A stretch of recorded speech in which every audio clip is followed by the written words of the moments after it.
గణపూర్ మా ఆడబిడ్డ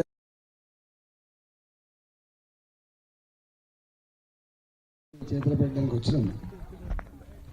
మిత్రులు విక్రమరెడ్డి గారు, మా మైనార్టీ మోర్చా అధ్యక్షుడు రవికుమార్ గారు, వేదికమైనటువంటి పెద్దలు, మీ అందరికి నమస్కారం.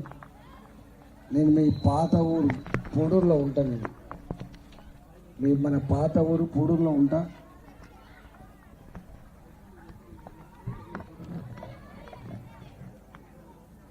అందరికంటే ముందు పిలికే బిడ్డగా ఉంటా అని చెప్పిన. మీకు ఏ పని ఉన్నా వైష్ణవి నాకు ఒక 20 డిమాండ్ రాసిచ్చింది. ఈ ఊరికి ఒక కమ్యూనిటీ హాల్ ఇవ్వాలి, మా ఊరికి మెడికల్ కాలేజ్ ఉంది, పక్కకే పెద్ద రోడ్డు యాక్సిడెంట్స్ అవుతున్నాయి, పెద్ద రోడ్ ఇవ్వాలి, మా ఊర్లో ఇంటర్నల్ రోడ్స్ లేవు, మాకు మూరేళ్ల సౌకర్యం లేదు. అన్నిటికంటే ముఖ్యంగా మేడ్చల్ మురికి నీళ్ళన్నీ కూడా శామిరిపేట వాగు ద్వారా రావడం వల్ల దోమలతో కంపు వాసనతో ఇలా బాధపడుతుంది గ్రామం. ఆ చెరువు అంత గొప్ప చెరువు, ఆ మేడ్చల్ నుంచి వచ్చేటువంటి మురికిని ఎక్కడ ఎస్టీపీ ప్లాంట్ పెట్టి మురికి నీళ్ళు లేకుండా ఉండేటువంటి, ఎందుకంటే మేము ఆ వాగు నీళ్ళు తాగే వాళ్ళం, మేము మా పిల్లలు ఈత కొట్టే వాళ్ళని చెప్పిండ్రు. ఆ మురికి కాలువను మంచి వాగ్గా తీర్చిదిద్దే పని కోసం ఆమె ఆరాటపడతా ఉంది. నేను ఎంత వీలైనంత ఈ గ్రామానికి ఆమె ఇచ్చిన డిమాండ్ మీద పనిచేసే ప్రయత్నం చేస్తానని చెప్పి మీకు మాటిస్తున్నా. ఇక్కడ టీఆర్ఎస్ పార్టీ పోటీ చేస్తాను. మీకు తెలుసు, గతంలో మల్లారెడ్డి గారు మంత్రిగా ఉన్నప్పుడేమో టకటక వచ్చేది ఈ పని ఆ పని అని చెప్పేది. కానీ 2 ఏళ్ల నుంచి వెళ్ళి వస్తుందా ఊరికి, చేస్తుందా ఏదైనా పని అని చెప్పి మిమ్మల్ని అడుగుతా ఉన్నా.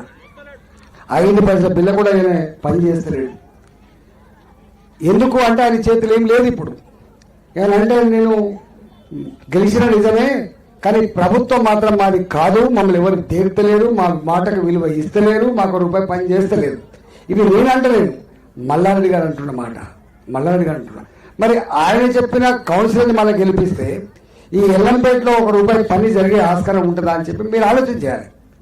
ఆయనకే గతి లేదు, ఆయనకే పని చేయలేడు, మళ్ళీ ఆయన నిలబెట్టే అభ్యర్థిని మనం గెలిపించుకొని మనం ఎందుకు ఇబ్బంది పడాలనో ఆలోచించుకోమని చెప్పి గణపూర్ పెద్దలకి విజ్ఞప్తి చేస్తున్న. ఒకటి. రెండవది, ఈ గ్రామం గురించి నాకు కూడా 35 ఏళ్ళుగా పరిచయం. ఎందుకంటే పూడూరు నరసింహారెడ్డి గారు, నేను ఇక్కడే ఉంటా కాబట్టి నేను కూడా ఊరికి తిరిగేవాడిని కాబట్టి. రెండవ మాట ఏంటంటే, ఇలా కాంగ్రెస్ పార్టీ ఉంది. కాంగ్రెస్ పార్టీ 2 ఏళ్ళు అవుతుంది కదా ప్రభుత్వం వచ్చి, 2 ఏళ్ళు దాటిపోయింది.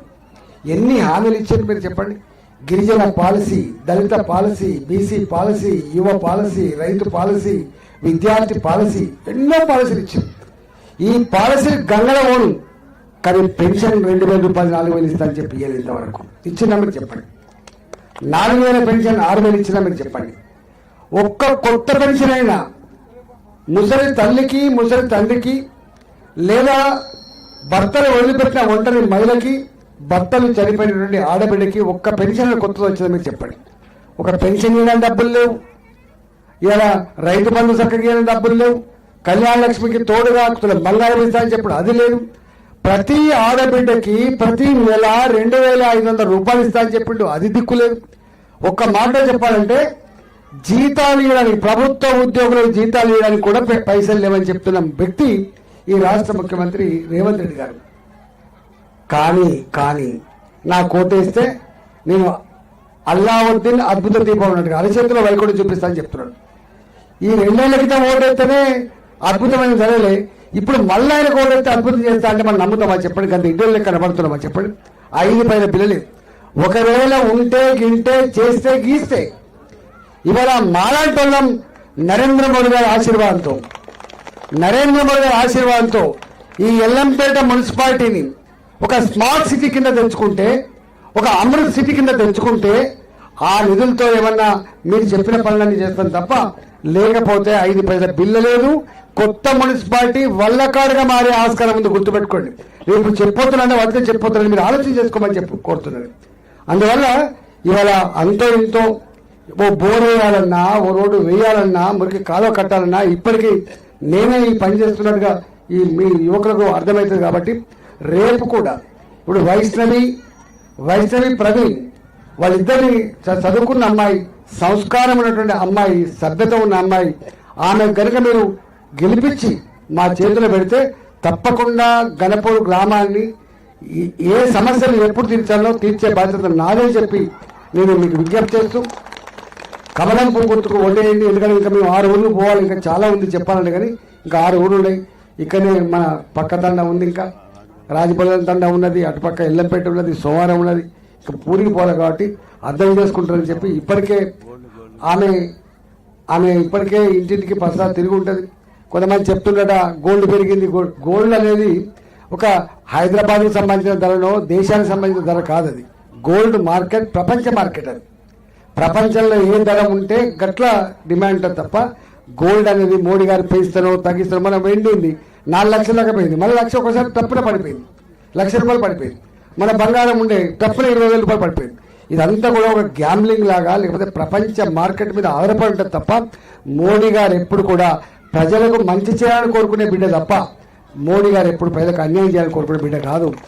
కోరుకున్న బిడ్డ అయితే కరోనా అప్పుడు వేల కోట్ల రూపాయలు పెట్టి వ్యాక్సిన్ ఇక్కడ తయారు చేయించి తుర్కపల్లి కాడ మనందరికీ డబుల్ డోసులు ఇప్పించి ప్రాణాలను కాపాడిన బిడ్డ మోడీ గారి వల్ల.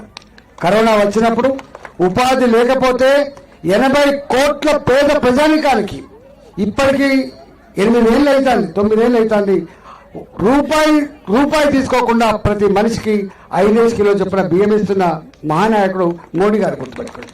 మనం ఇప్పుడు తింటున్న బియ్యం ఒకనాడు ఎన్టీ రామారావు ఇచ్చిన రూపాయి కిలో బియ్యం కాదు. ఇవాళ కేంద్ర ప్రభుత్వం నరేంద్ర మోడీ గారు కరోనా వచ్చిన తర్వాత మా వాళ్ళకు ఉపాధి లేక, మా వాళ్ళకు పందరక ఇబ్బంది పడుతున్నారు, మా వాళ్ళు ఆకలితో అలమడించని చెప్పి లక్షల కోట్ల రూపాయలు ఖర్చు పెట్టి ఇవాళ మనం తింటున్నటువంటి బియ్యాన్ని ఇస్తున్న మహానాయకుడు మోడీ గారు. ఇవాళ గింత చేసే మోడీ గారు ఇవాళకి బంగారం ధర వాళ్ళకి ఏం చెప్పుకునే దమ్ము లేక, ఇది చేస్తామని చెప్పుకునే దమ్ము లేక ఇలాంటి చిల్లర మాటలు, చిల్లర ప్రచారం చేస్తారు. అలాంటి వాటిని నమ్మద్దని చెప్పి మీకు విజ్ఞప్తి చేస్తూ మీకు నమస్కరిస్తున్నా. వాళ్ళు చెయ్యలేక, వాళ్ళు దమ్ముంటే 2,500 రూపాయలు ఎందుకేలో అడగండి, దమ్ముంటే 4,000 పెన్షన్ ఎందుకేలో అడగండి, దమ్ముంటే 6,000 రూపాయల పెన్షన్ ఎందుకే అడగండి. కానీ వాళ్ళు అది ఇవ్వలేక ఇట్లాంటి అబద్ధంతో వాళ్ళు ఓట్ల కోసం వస్తున్నారు. జాగ్రత్తగా ఉండండి. ఇవాళ కమలం పువ్వు గుర్తుని గెలిపించాలని చెప్పి కోరుకుంటూ, అది శ్మశాన వాటికైనా ఏదైనా నేను చేస్తానని చెప్పి మాటిస్తూ సెలవు తీసుకున్నాను.